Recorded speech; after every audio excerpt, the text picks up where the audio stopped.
Good evening, everyone. We are studying Tanya Chapter 37. We hope to complete this chapter tonight. Very short overview to some of the points we discovered. We have discovered that the greatest mitzvah is tzedakah from all the category of mitzvot. Tzedakah, act of kindness, and the reason is because it's all-encompassing. It includes every part of the body. Even if someone did not toil for the money or did not sweat for his talent, the fact that he can use the talent or the funds for his own grandeur to benefit himself, and instead he's giving it away, it is considered as if he gave away every part of his body. We then went on to discover the difference between the study of Torah versus performance of mitzvot. And I shared with you last week that when one studies Torah, there are greater benefits to performing mitzvot in three ways. Number one, when one performs a mitzvah, the mitzvah affects a particular body part. When one walks to synagogue or eat matzah on Passover, pray, it's the mouth. Walking to synagogue, it's the legs. Every mitzvah we perform with a particular body part. It does not all encompasses. When it comes to the study of Torah, we are connecting to God with our entire body. In that way, the exception is tzedakah, but it is all encompassing. It includes the entire body. That's number one. Number two, when one performs a mitzvah, they are able to change their body and connect to God only while they are involved in the performance of the mitzvah. So God gave us Shabbat, and I keep Shabbat. At that time, I perform the mitzvah of Shabbat. I'm connected. What happens? Shabbat is over. There's no more mitzvah. When I recite Havdalah, I am connecting to God through that mitzvah. As soon as the mitzvah is over, the connection is gone. When it comes to Torah study, the connection is everlasting. So when one studies Torah, even if he studies 1 hour a day or 10 minutes a day, as much as they can, a person can, it affects their entire life and changes their soul forever. Number three, the mitzvot are performed, and this is the most crucial one because the next 3 chapters will deal with this topic. When one performs mitzvot, they are connecting the external faculties of their body. We spoke about garments to the soul and their thought, speech, and action.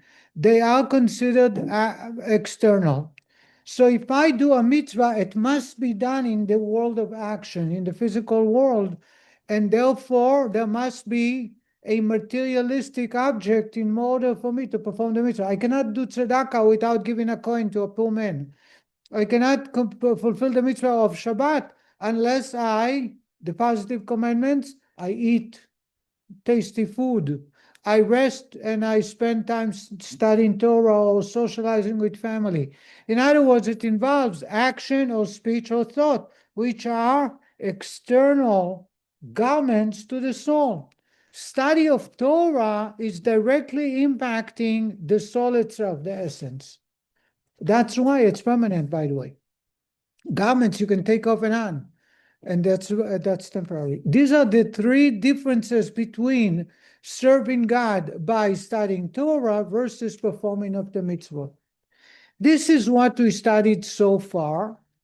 And this week, today, we are going to move on to 2 more topics. And I want to share with you an introduction to what we're going to be studying, so when we study, you will be able to follow. I shared with you that there was a debate in the house of study, which is more important, Torah or mitzvot? And the rabbis debating it came to a conclusion that Torah is greater. However, and the reason is because it helps us discover how to perform the mitzvot. In other words, Torah is greater as long as it leads one to perform the mitzvot. If someone says, I don't want to perform the mitzvot, I just want to study Torah, there is no value in that Torah study. So which one is greater? Mitzvot, performance of mitzvot, or the study of Torah?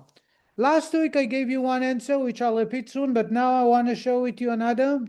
And that is a word that is being used in the house of study all the time in the yeshiva. We call it depends. How do you say it depends in Hebrew? Talui is right. What does talui means in Hebrew? Hanging. It hangs, meaning it's not clear. It depends. There was it depends, which in comparison to what? Huh? Efshar is the same. Efshar is maybe, but it's the same.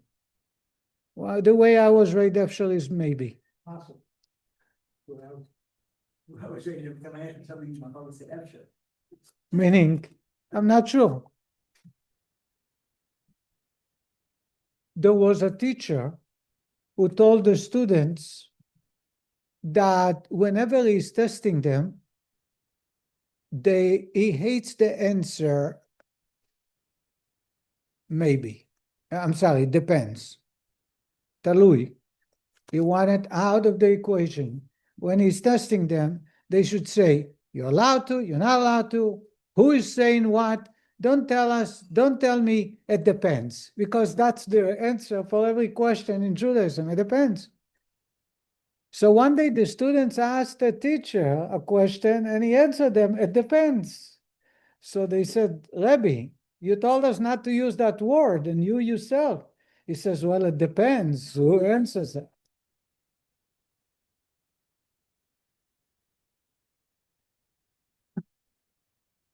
And here is what the rabbi is going to teach us. When it comes to a mitzvah that no one else can perform, a mitzvah that its time is about to pass, it is greater than Torah. And we must stop studying Torah to perform the mitzvah. For example, there is a mitzvah to recite the Shema every morning and afternoon.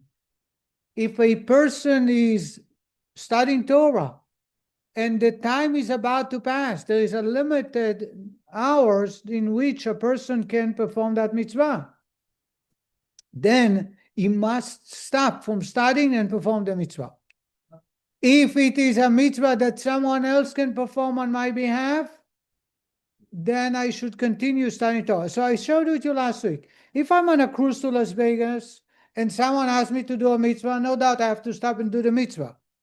If I'm on a cruise versus studying Torah, you study Torah. But when Torah and mitzvot clash, if the mitzvah, depends. If the mitzvah cannot be performed by anybody, then I have to stop. If the mitzvah can be performed by somebody else, then I continue. And let me go a little bit deeper. We discover, this is the answer, this is the point that I shared with you last week. The difference between Torah and mitzvot is Torah connects me to God. And that will lead to the next chapter, the next topic about prayer. Today we're going to talk. Torah is about my soul connecting to God. The bonding with God through the study of Torah cannot be achieved in any other way. Mitzvot are the action that God has assigned my life, my soul to perform. And therefore, it's not getting closer to God, but it's pleasing God. So therefore, if I'm looking at how to connect to God, study of Torah connects me to God to a greater degree than anything else. However, God has sent me here not to connect to Him. God has sent me here for a job. And therefore, if I improve the universe and my life and the lives of my surrounding by performing the mitzvot, I am serving God. I am fulfilling God's desire. And therefore, that's greater. So if someone else can perform the same mitzvah, that therefore God's desire is being fulfilled. So study Torah. But if no one else can perform the mitzvah on my behalf, then I should continue studying Torah. Yes, Harry. You say, how about something no one else can do for you. It's an ongoing mitzvah. Keep it up there. An ongoing thing. Ibud Abraham, honoring your father and mother is a mitzvah that I was about to use as an example. And I want to make it clear that it's a mitzvah that can be performed by somebody else. Hiring somebody. No, I pay. yeah, there's someone else. I hire people, I pay for people to take my parents when they need to go for errands. And that's how I fulfill the mitzvah of honor your father and mother. I'm not there. I don't do it myself. But when I pay, no, it's not. That's the example. That's the example. The mitzvah that cannot be performed through somebody else would be reciting the Shema. Prayer is rabbinic, and at the timing is rabbinic. But Torah, the Torah said, when you go to bed and you wake up. So the first 3 hours of the day and the first half of the night until midnight, one can recite Shema.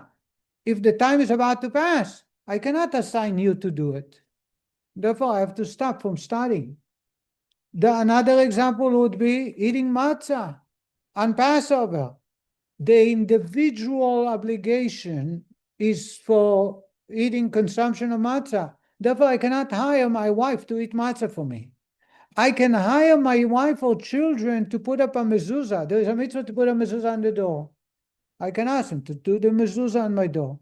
In Israel, tithe, giving tithe, is a mitzvah. I can hire somebody to do it in my field. I'm a farmer. I'm going to a farmer's conference. And my children want to start selling the crops. And therefore, I say to them, okay, take tithe. I appoint you as an agent. They do bikurim, they do tithe, first tithe, contribution, whatever the obligations are. They can do it. Sacrifices. A third of all the commandments. Sacrifices at the time of the temple in Jerusalem. If a woman is obligated to bring sacrifice after giving birth. A man is obligated to bring a sacrifice after a miracle happened. They can appoint an agent to do it on their behalf. By the way, today, anytime someone witnesses a miracle, they have to recite a blessing, a gomel, a thankful blessing to God for a miracle. I hope you're familiar with that blessing. What happened to women giving birth? Chabad do not follow this custom for a very good reason I'm not going to discuss. However, in other communities, the husband comes to synagogue and recites the blessing on behalf of the wife after she gives birth, or if she had a miracle. If there was God forbid, a car accident and survive, and a miracle happened, or they were in a terrorist attack in Israel, the husband, and if she's not married, the father will come to synagogue by the Torah and recite the blessing on our behalf, because you're allowed to appoint someone. Therefore, someone who is engaged in studying of Torah, and there is a mitzvah to be performed, which are allowed to be assigned by somebody else, we say, study Torah, it's greater. But if it's a mitzvah you cannot give somebody else to perform, then you are obligated to stop studying Torah. So it depends.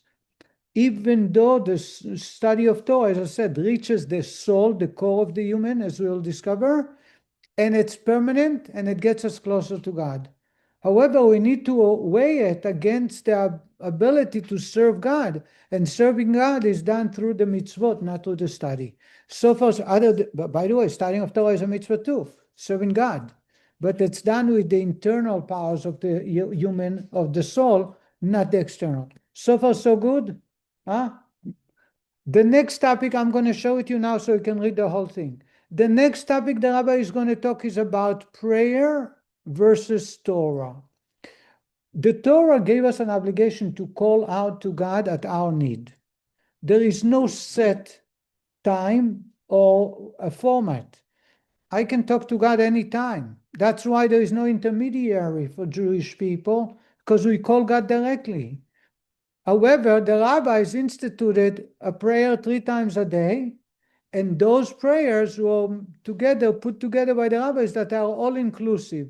So if I need health, finances, family, parents, children, siblings, whatever it might need, wisdom, all that protection, all that is all inclusive in the prayer. So when we recite the prayer 3 times a day, we are asking for all our needs. Once the rabbis instituted, they become obligatory. Actually, the first 2, the morning, afternoon, are obligatory. The third one was a custom, but today it's part of Jewish tradition. What's the difference between study Torah and the prayer? Because after all, prayer is also calling out to God. The prayer is when we reach out to God, we call God. Torah, we also call God. And the rabbi tells us that when we have these 2 ways of calling out to God, there is no comparison. When one studies Torah, he calls out to the essence of God. I shared with you the story of a child going hiding behind the door, the Tzemach Tzedek, and calling out, "Grandpa!" And when his grandfather turned to him and says, "What?"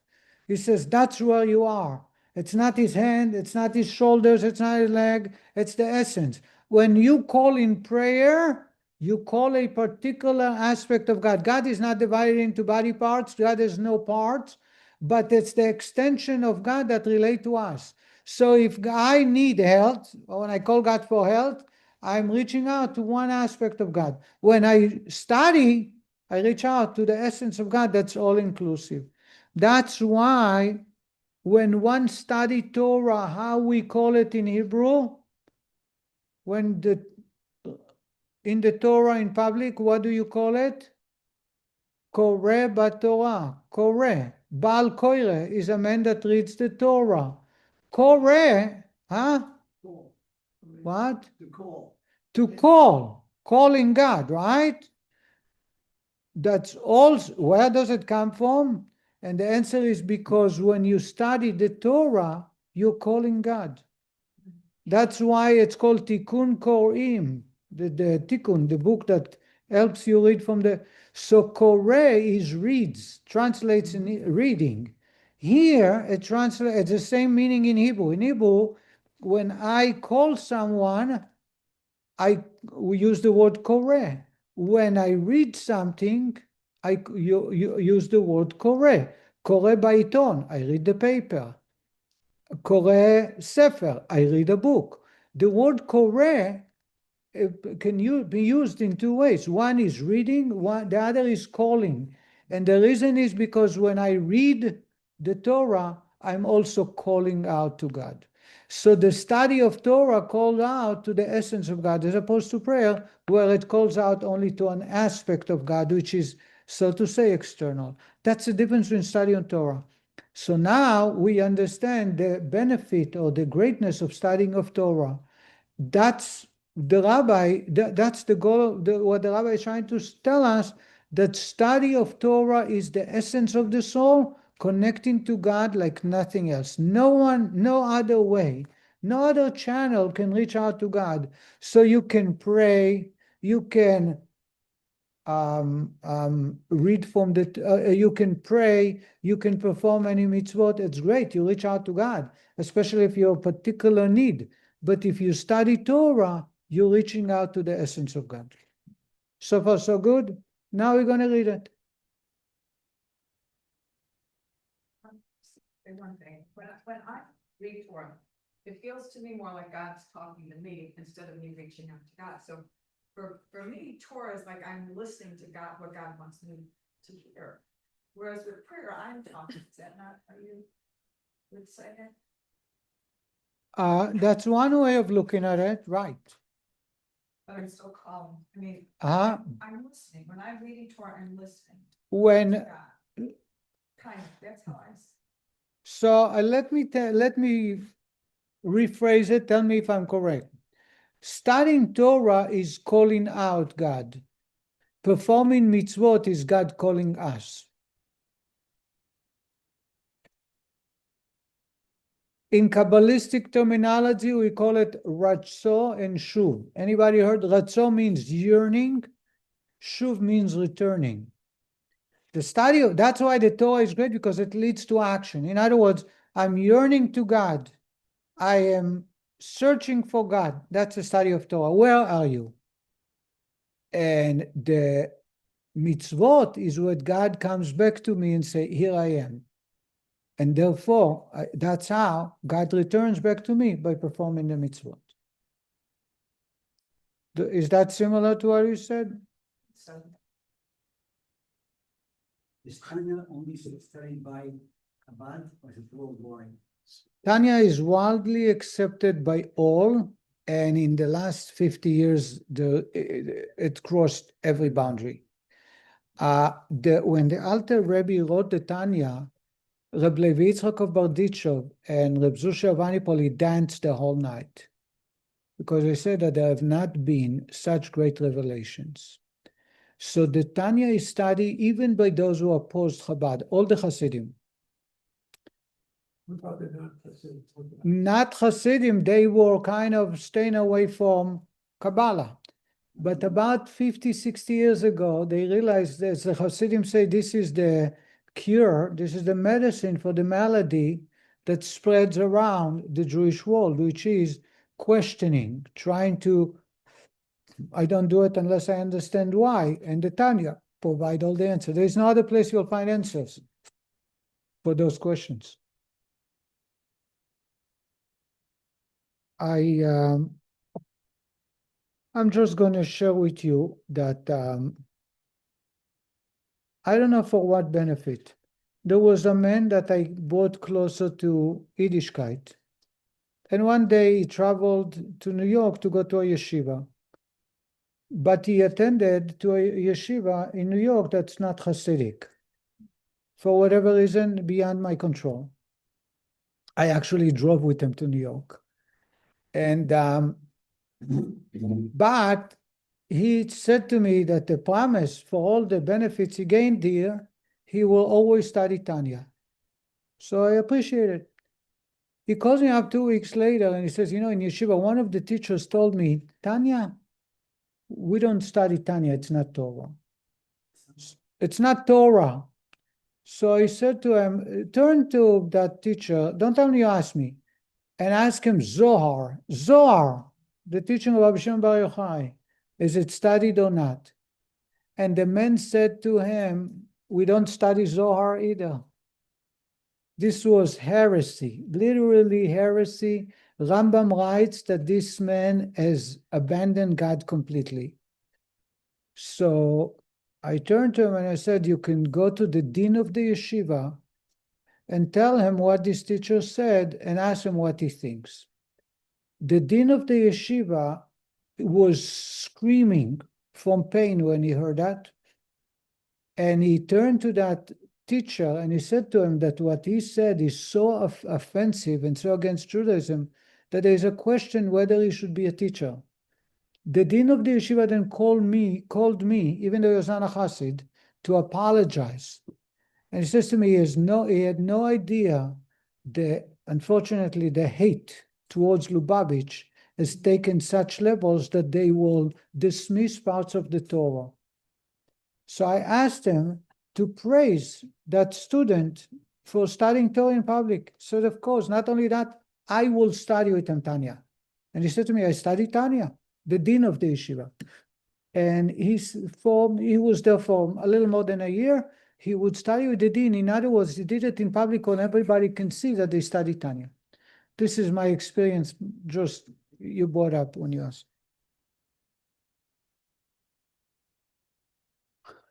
I also want to share one more story in Anor Valley, that the idea that You're slumped today. the idea that we have discussed about Torah study versus performance of mitzvot is not something esoteric, but part and parcel of life. And let me explain. Every yeshiva boy wants to remain in yeshiva to study Torah, myself included. But there is a time to get married and have a family and get involved, busy with the performance of mitzvot. Before you are married, you are, so to say, reclusive. You study Torah. You have food prepared for you. You get all the finances that you need, all the money that you need. and you study Torah all day from 7 a.m. until 11 o'clock at night, you study. And then comes to get married. When it gets married, you have to go out for dinner, you go on a date, you have to be dressed appropriately, then you have a family, you have to support them. It's every part of day involve a lot of mitzvot. So Chabad is not big on kollel for that reason that I'm about to share. The idea is, should we study Torah? After all, Torah is greater.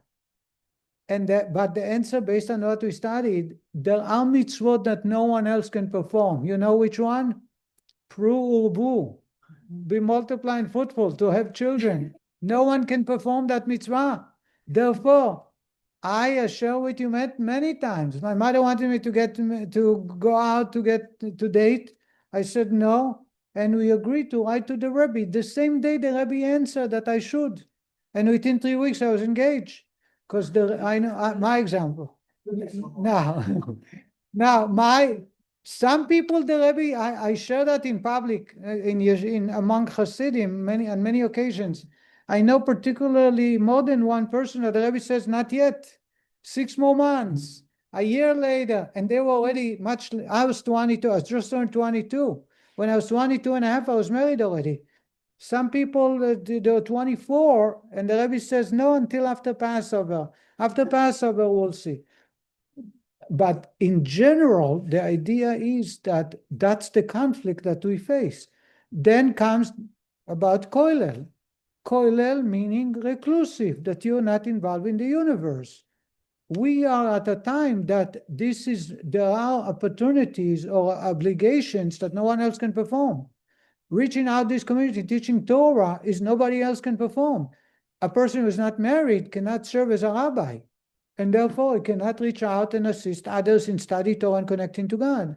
So therefore, there is this outweighs the personal benefit from studying Torah. Does that answer you? So I did study in Kollel for 6 months. Kollel is a house of study for married men. The wife goes to work and the husband goes to study, and he gets, well, yeah, sometimes.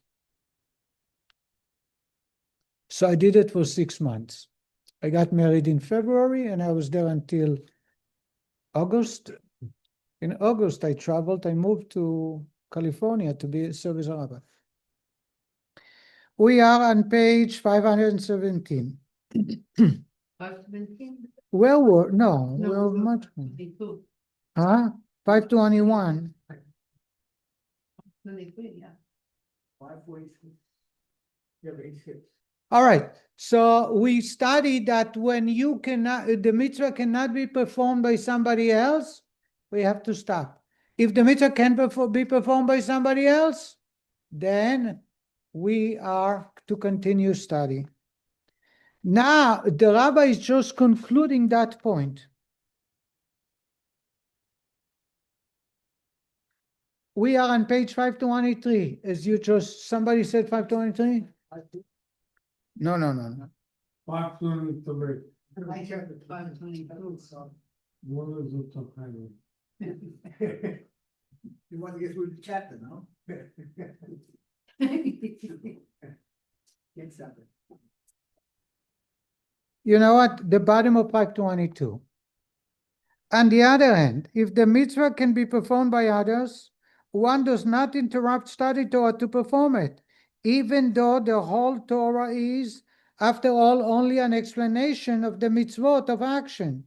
This is, says the Rebbe, because the Torah is the level of Chabad, of Blessed Ein Sof, and hence, when one is engaged in studying it, it draws upon himself an infinitely greater illumination of the Blessed Ein Sof light, greater both in its illuminative power and in its higher quality than the illumination and influence that one draws upon his soul through mitzvot, which are merely organs of the king.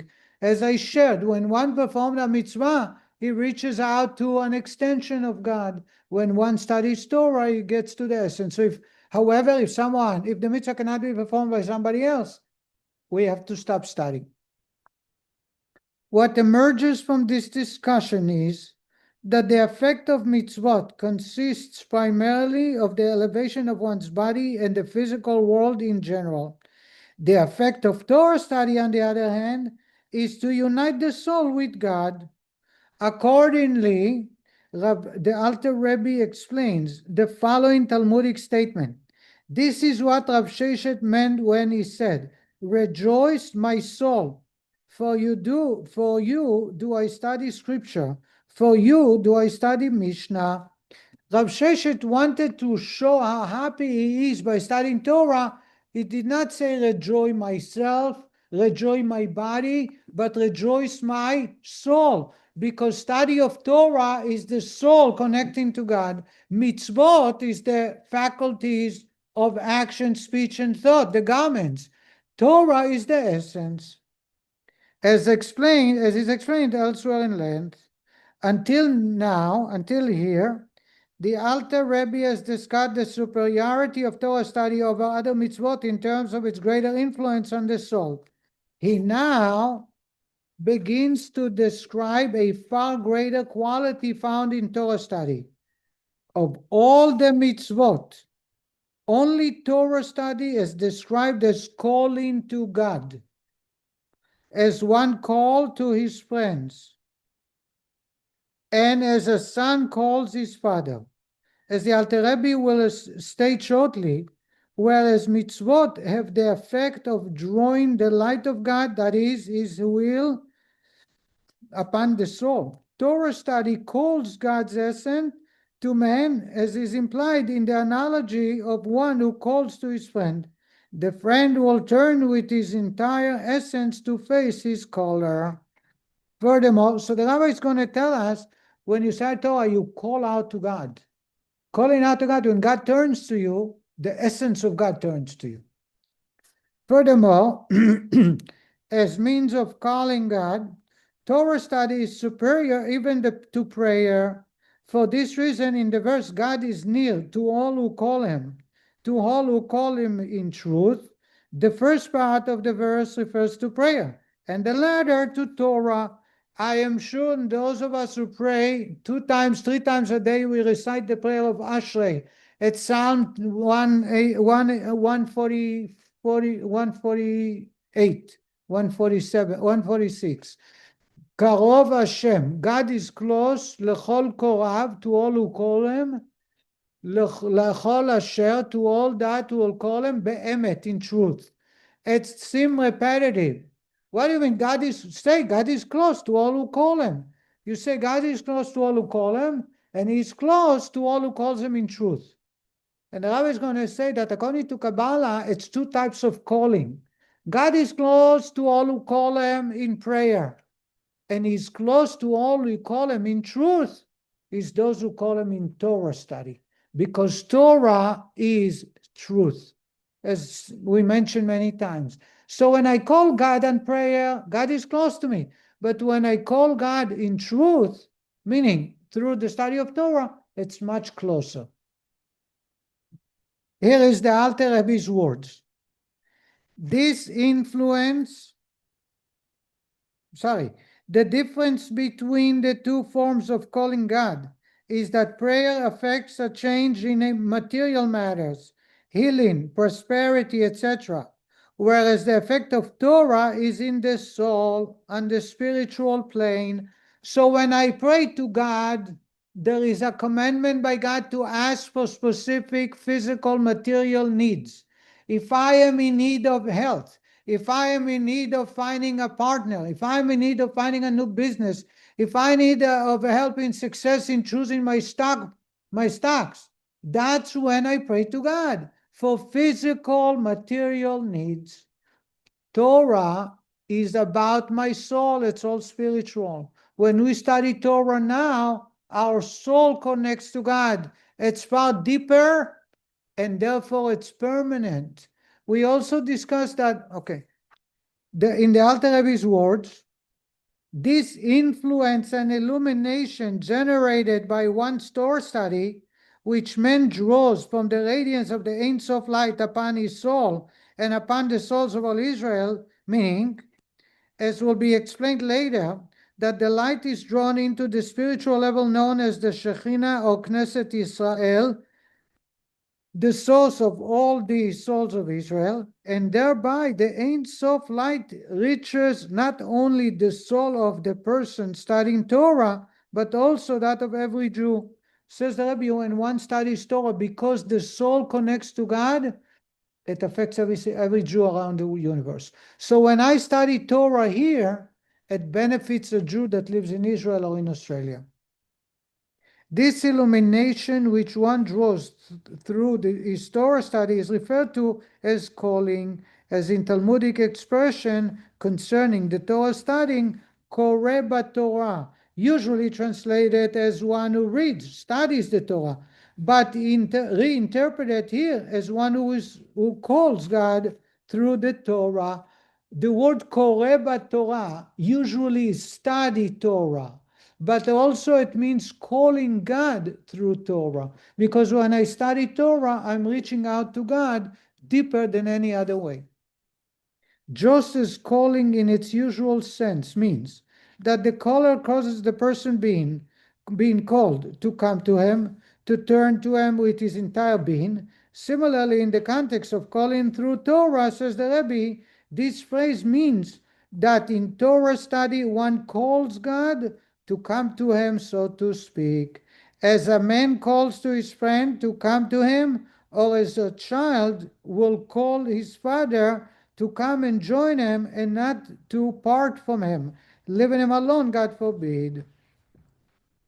The former analogy pertains to those Jews designated as brethren and friends of God. When they study Torah, they call their friend. The latter analogy pertains to those designated children of Israel. When they study Torah, they are calling their father.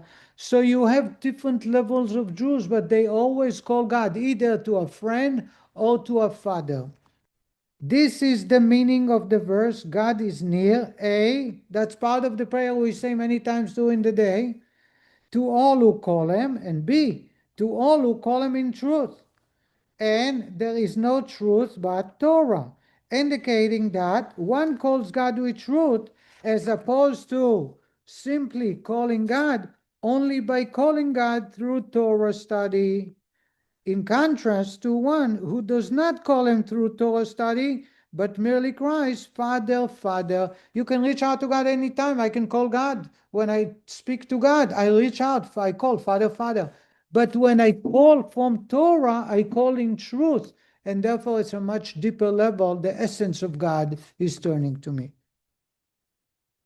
This refers to the service of prayer in which one calls God, but of love for him, saying Father. Such a call is not considered calling with truth, and thus the illumination of godly light generated by this call cannot compare with that generated by Torah as explained above. Over he who thus called God, the prophet laments, there is none who calls by your name. As explained elsewhere, the prophet laments that people, nobody calls in your name, referring to the fact that the Jewish people abandoned the study of Torah. They may be praying, they may be bringing sacrifices, but they don't call God in truth, which is through the study of Torah, and that's what it refers to. Since he does not say simply there is none who call you, his intention must be that although there are indeed those who call God, yet they do not do so by his name, meaning through Torah, whose words throughout are the names of God, as Ramban introduction to his commentary on the Torah based on the Zohar, that the entire Torah is God's names. So no one is calling in your name, meaning no one is calling you through the study of Torah. That's what the prophet laments, that people abandon the study of Torah. They do pray, they do have needs, they do ask for their needs, but that's in the category of prayer, but not in the level of study Torah. By dwelling on this matter, the intelligent person will derive means of drawing upon himself his great awe of God when he engages in Torah study, as explained above. There it is stated that one's Torah study must be permeated with awe of God, despite the apparent incompatibility between the intellectual boldness that characterizes study of the and the constraint engaged by awe. This awe, moreover, is the goal of Torah study, while study is merely the gateway. The thought, I'll explain it in a moment. The thought that in Torah study one calls God to himself, just as, for example, one calls his friend to come to him, will surely arouse in the student a feeling of intense awe of God. What the Rabbi is saying is, in summary, that there is two ways of reaching out to God in general. One is the study of Torah, the other is through the prayer. When one prays, he calls God, but it connects to an extension of God, to one component of God, whichever particular need the person has. While when one studies Torah, he is calling to the essence of God, calling Father or friend by his name. And the friend turns to me, that the essence of that friend is intended to connect to me without being divided into body parts. And that's the essence of Torah study. So again, Torah study connects the soul to the highest level that is possible to connect to God. Prayer is connecting to God, but not on that level. Performance of mitzvot is bringing God down. The connection is temporary, external, and is only involved the external body parts, and therefore is coming to action. This concludes chapter 37. We spent maybe 7 or 8 lessons. I just want to share with you that the next 3 chapters will deal about the conflict between intention versus action. This was, so to say, an introduction to what the Rabbi wanted to talk about, and that is, which is more important, intention or action? You have heard so far that action supersedes all. Remember, if it's a mitzvah no one else can perform, no matter how great Torah study, we should get engaged in action, in the mitzvah, right? If nobody else can. Then yet the Rebbe is going to share with us that intention is very vital, and at times might be equal or greater than the action itself. And that's going to be the next 3 chapters, delving into action versus intention. We'll conclude here. We will skip next week's lesson just for the sake of uncertainty, but we'll meet again in 2 weeks. Thank you very much, everybody. Bye, Leon.